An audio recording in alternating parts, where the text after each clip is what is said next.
நாம் தேவ செய்திக்கு நேராக போவோம். આપણે દેવના વચન તરફ આગળ அதற்கு முன்பாக உங்கள் யாவரையும் ஆண்டவராகிய இயேசு கிறிஸ்துவின் நாமத்தில் வாழ்த்துகிறேன். તમારા દરેકને પ્રભુ ઈસુના નામમાં હું પ્રેમી સલામ તમને કહું છું.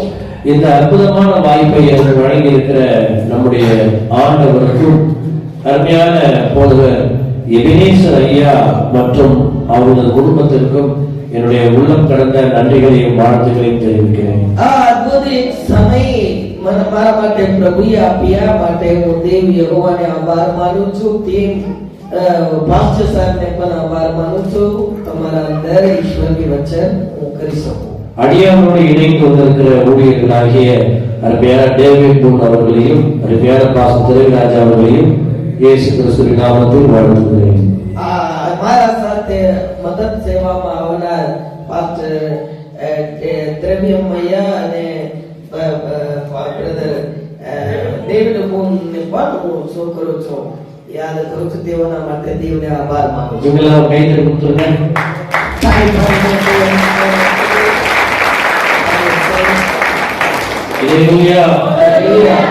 ஏன் தெரியுமா அடிக்கடி உங்களெல்லாம் கை தட்ட சொல்றது? શા માટે તમે તાળી વગાડવા જોઈએ? சில பேரு அப்படியே முக்காடு எடுத்து போட்டாங்கன்னா அப்படியே திரைச்சலை எடுத்து விட்டாலே ஆயிடும், உள்ள அப்படியே தூங்கிடுவாங்க. காதை பத்தி இருக்கிறவங்கள અમુક છે તમે ઘૂંઘટ કરેલા છો, તમે અંદર ઊંઘો કે જાગો ક્યાંથી ખબર પડે? તમે તાળી પાડો તમે જાગેલા છો ખબર પડશે. பாத்தீங்களா, நீங்களே செஞ்சுட்டீங்க. જો તમે દાંત કાઢ્યા પહેલા આવું પણ તમે અનુભવ કર્યા હોય. அல்லேலூயா. ஒரு காரியத்தை நான் உங்கள்ட்ட சொல்லட்டுங்களா? હું તમને એક વાત કહેવા દઉં. ஒரு வாரம், கிட்டத்தட்ட ஒரு வாரம் உங்களோட நாங்க இருந்திருக்கோம். તમારા અંદર એક અઠવાડિયા હું રહ્યો.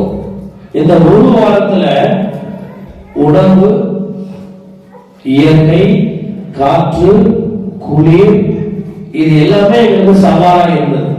આ એક અઠવાડિયા પૂરા અહીં જે ઠંડી વાતાવરણ અને અમારા તબિયત અને અહીંનો પરિસ્થિતિ, એ બધું જે પવન લાગે છે બધા અમારા વિરોધ હતો કે જે અમારાથી આ વાતાવરણને નથી સહન કરાતું. அதனாலதான் பாருங்க, நான் எல்லாருமே உடுப்பு போட்டுட்டு வந்து நிக்கிறேன். જો એટલા માટે હું આવું કોટ પહેરીને અહીં આવેલા છું. પ્રધાનમંત્રી મારી મોદી, નરેન્દ્રભાઈ મોદી જેવા લાગે છે શું? આપણા જે વડાપ્રધાન સાહેબ મોદી જેવા લાગુ છે કે નથી? અમારા હે જીસસ મસીહ હે, જય હે. જીસસ મસીહ હે, જય હે. वो पण हिंदीમાં બોલે છે. அல்லேலூயா. ஒரு வாரத்துக்கே எங்க உடம்பு தாங்க முடியல. एक अठवाडियाમાં અમારાથી નથી રહી શકાતું. அதற்குள்ள வெளியிலும் உள்ளும் பல சேதம். ये अंदर પણ નુકસાન અને બહાર પણ નુકસાન એવું લાગે છે અમને. 4 நாள் எனக்கு பயங்கரமான ஜுரம். 4 દિવસથી તાવ મને લગાતાર. கடைசி முறை நான் வரும்போது மார்ச் மாசத்துல வந்தேன். પાછલા જ્યારે મે પેલો આવ્યો ત્યારે હું માર્ચ મહિનામાં આવેલો હતો. இப்ப டிசம்பர் வந்ததுனால உண்மையாவே பயங்கரமான குளிர். આજે અત્યારે ડિસેમ્બર મહિનામાં આવ્યા છું, ભયંકર ઠંડી વાતાવરણ છે. ஓ, இதெல்லாம் ஏன் சொல்றேன்னு கேளுங்க. આ શા માટે કહું છું તમે સાંભળજો. இந்த பாஸ்டர் அவர் குடும்பத்தோட 17 வருஷமா இங்க இருக்காரு. આ પાસ્ટર 17 વર્ષ કઈ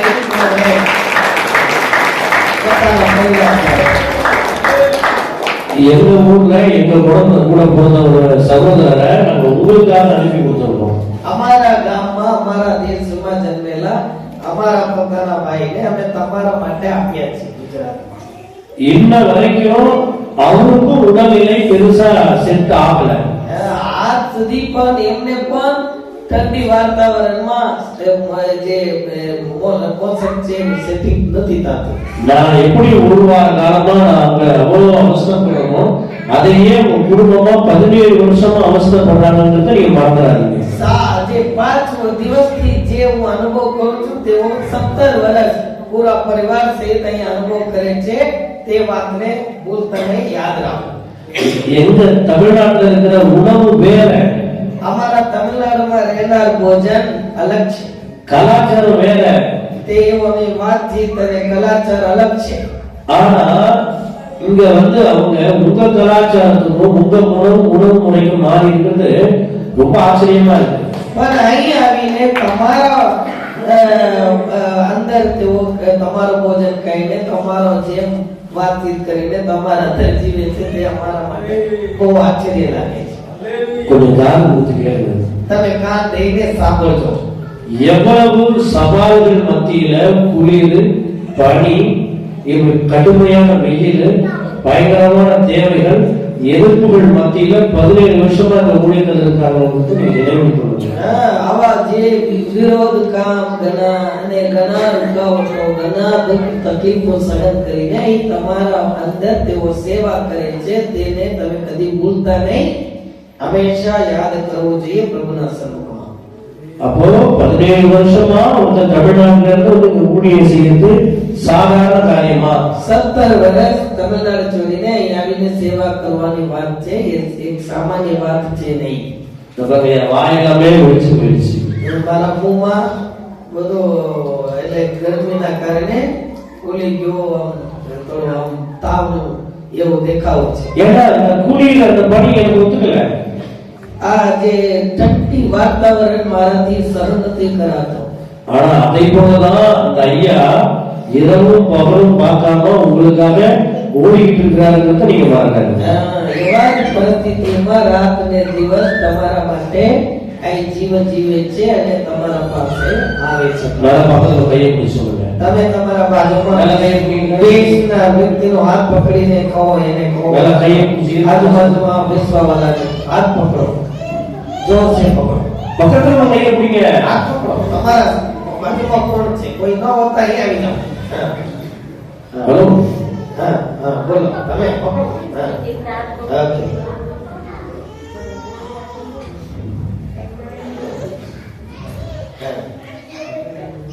இயேசு கிறிஸ்து ઈસુ મસીહ உயிரை கொடுத்தது போல જીવન આપ્યા છે. கிட்டத்தட்ட ઓછામાં ઓછા உயிரை கொடுப்பதற்கு சமமாக தான் જીવન આપે એવા જેવા કા பாஸ்டர் எபினேசரும் તમારા પાસ્ટર એબીભાઈ அவங்க குடும்பமும் અને તેમના પરિવાર நமக்காக வந்திருக்காங்கன்னு மட்டும் சொல்லுங்க. આપણા માટે અહીં આવીને કરે છે એમ કરીને તમારા બાજુવાળાને சொல்லுங்க. બોલો પાસ્ટર એબીભાઈ, அவங்கள பார்த்து சொல்லுங்க. આપણો ભાઈ ભાઈ આપો. எல்லாம் என்னைய பார்த்து யார் சொல்றீங்க? எனக்கு தான் தெரியுமா. મને હું સમજુ છું, તમે તમારા પાડોશીને કહો આવું છે 17 વર્ષ આપણા માટે સેવા કરે છે ભાઈ એમ કહો. நீங்க சொல்லனா எங்க பாஸ்டரை நாங்க கூட்டு போயிருவோம். ભાઈ બોલે તમે ના કહો તો શું કરવાનું? નિર્ણય થઈને નાલા બનવાનો பாஸ்டரை குடும்பத்தையும் விட்டு கூட்டு போயிருவோம். નહીં આવી. તેઓ બોલે છે પાસ્ટર અને એમના પત્નીને સાથે લઈ જઈએ. નહીં આવી. નહીં આવી. ના બાબા நீங்க வர மாட்டீங்க. ஏன்னா அவரது அன்பு உங்க மேல. એટલા માટે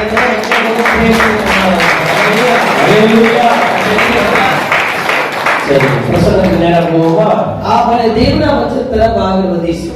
ஓகே, ஒரு வேத பகுதியை நம்ம வாசிக்கலாம். એક ઈશ્વરના વચન વાંચીશું. 2 ராஜாக்கள் 6ஆம் அதிகாரம் બીજા રાજાઓનો પુસ્તક 6 અધ્યાય 1 એ વચન 1 થી 6-7 வரை உள்ள வசனங்களை வாசிக்கலாம். நான் தமிழ்ல வாசிக்கிறேன். தீர்க்கதரிசியின் புத்திரர் எலிசாவை நோக்கி, இதோ நாங்கள் உன்னுடன் குடியிருக்கிற இந்த இடம் எங்களுக்கு நெருக்கமாய் இருக்கிறது. நாங்கள் யோர்தான் மட்டும் போய் அவ்விடத்தில் ஒவ்வொருவர் ஒவ்வொரு உத்திரத்தை வெட்டி குடியிருக்க அங்கே எங்களுக்கு ஒரு இடத்தை உண்டாக்குவோம் என்றார்கள். அதற்கு அவன் போங்கள் என்றான். அவர்களில் ஒருவன், நீர் தயவு செய்து உமது அடியாரோட கூட வர வேண்டும் என்றான். அதற்கு அவன், நான் வருகிறேன் என்று சொல்லி அவர்களோட கூட போனான். அவர்கள் யோர்தான் நதியருகே வந்தபோது மரங்களை வெட்டினார்கள். ஒருவன் ஒரு உத்திரத்தை வெட்டி வீழ்த்துகையில் கோடரி தண்ணீரில் விழுந்தது. அவன், ஐயோ என் ஆண்டவனே, அது இரவலாக வாங்கப்பட்டதே என்று கூவினான். தேவனுடைய மனுஷன், அது எங்கே விழுந்தது என்று கேட்டான். அவன் அந்த இடத்தை காண்பித்த போது ஒரு கொம்பை வெட்டி அதை அங்கே எரிந்து அந்த இரும்பை விலக்க பண்ணி, அதை எடுத்துக்கொள், என்றால் அப்படியே அவன் தன் கையை நீட்டி எடுத்துக் கொண்டான். வாசிங்க. પ્રબોધકોના પુત્રોએ એલીશાને કહ્યું, હવે જો બીજા રાજાઓનો બીજો પુસ્તક તેમાં 6 અધ્યાય વચન 1 થી તેની આગળ રહીએ છીએ, અમને સાંકળી પડે છે, કૃપા કરીને અમને યર્દન આગળ જવા દઈને ત્યાંથી દરેક જણને એક પારોઠીઓ લેવા દે ને ત્યાં અમારે માટે રહેવાની જગ્યા કરવા દે.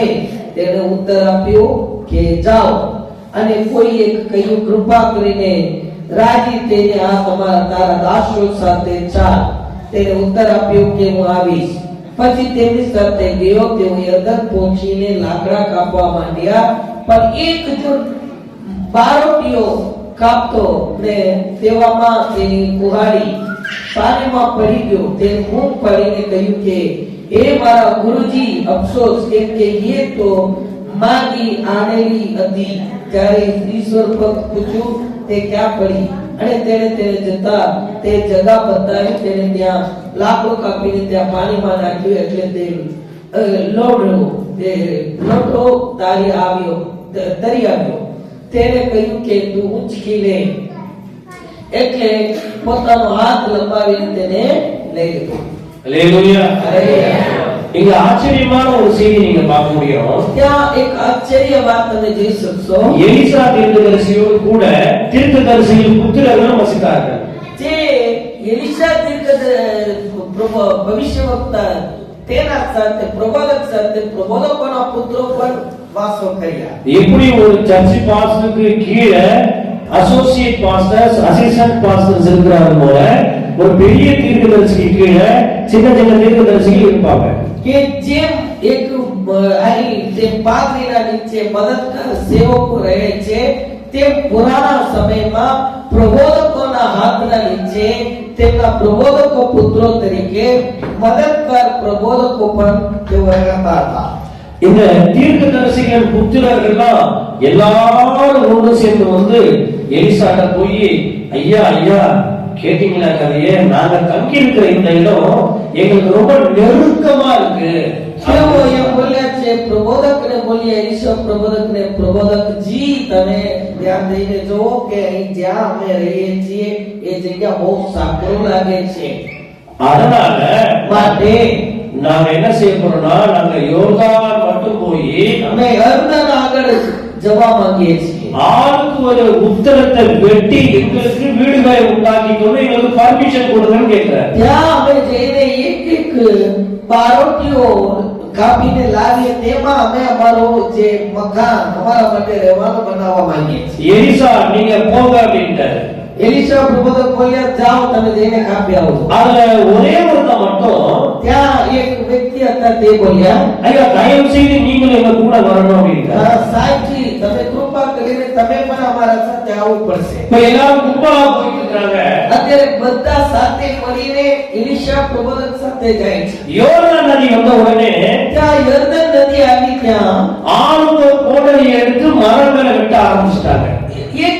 એક કુહાડીઓ લઈને તેઓ કાપવા લાગ્યા બારોટીઓ. ஒருவன் ஒரு உத்தரத்தை வெட்டுகையில் அவனுடைய கோடரி ஆற்று தண்ணீரில் விழுந்தது. એક લાકડું કાપતા હતા એક બારોટીઓ, ત્યારે તેનો કુહાડો છે પાણીમાં પડી ગયો. நான் சொல்றது அப்படியே திருப்பி சொல்லுங்க. તમે હું જે કહું છું તે પાછળ પાછળ બોલો. ஒருவன் એક વ્યક્તિ કુહાડી પાણીમાં પડી ગઈ. நிறைய பேர் சத்தமா சொல்றாங்களா தெரியலையே. બધા જોર છે બોલો કે મને નથી લાગતું તમે બોલ્યા ગયા. બોલો சொல்லுங்க. தண்ணீரில் விழுந்தது. પાણીમાં પડી ગયો. Very good. Very good. ஹalleluya. கவனிங்க.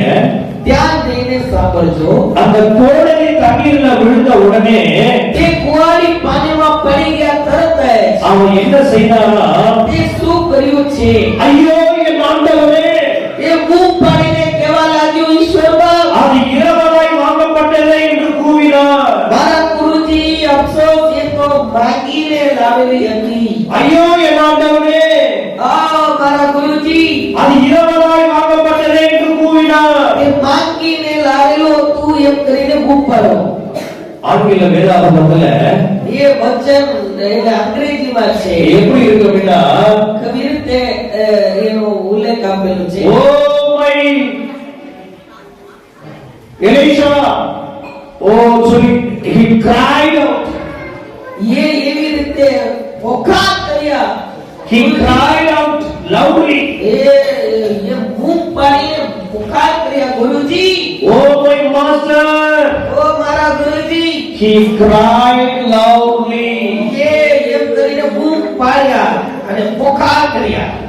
கவனிங்க, ધ્યાન દઈને સાંભળજો. சத்தமிட்டு அழுதோம். તે આંસુ પાડીને રોતા હતા. ஐயோ, இந்த கோடரி இரவலாய் வாங்கப்பட்டதே.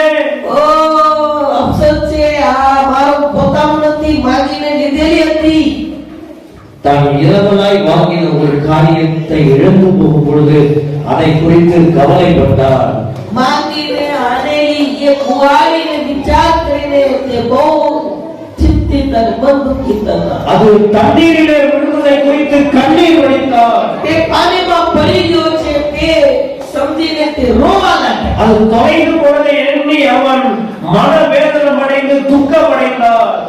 તે અત્યારે પાણીમાં ડૂબી ગયો તેને સમજીને તે મનમાં દુઃખી થઈને દેવના સન્મુખમાં ઘણો રોયા છે.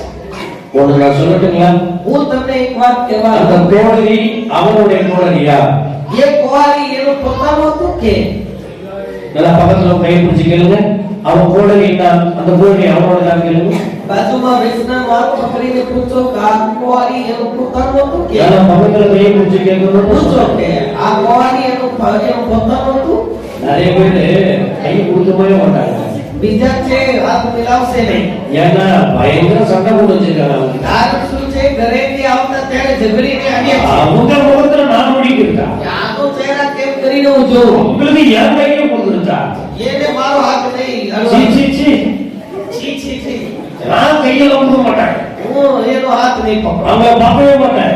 હું એનો ચહેરા નહીં જોઉં. அதனால நான் போய் கம்முன்னு உட்கார்ந்துருக்கேன். માટે ચૂપચાપ બેઠા છીએ. હા? கை கொடுக்காதவங்க சண்டைக்காரங்க.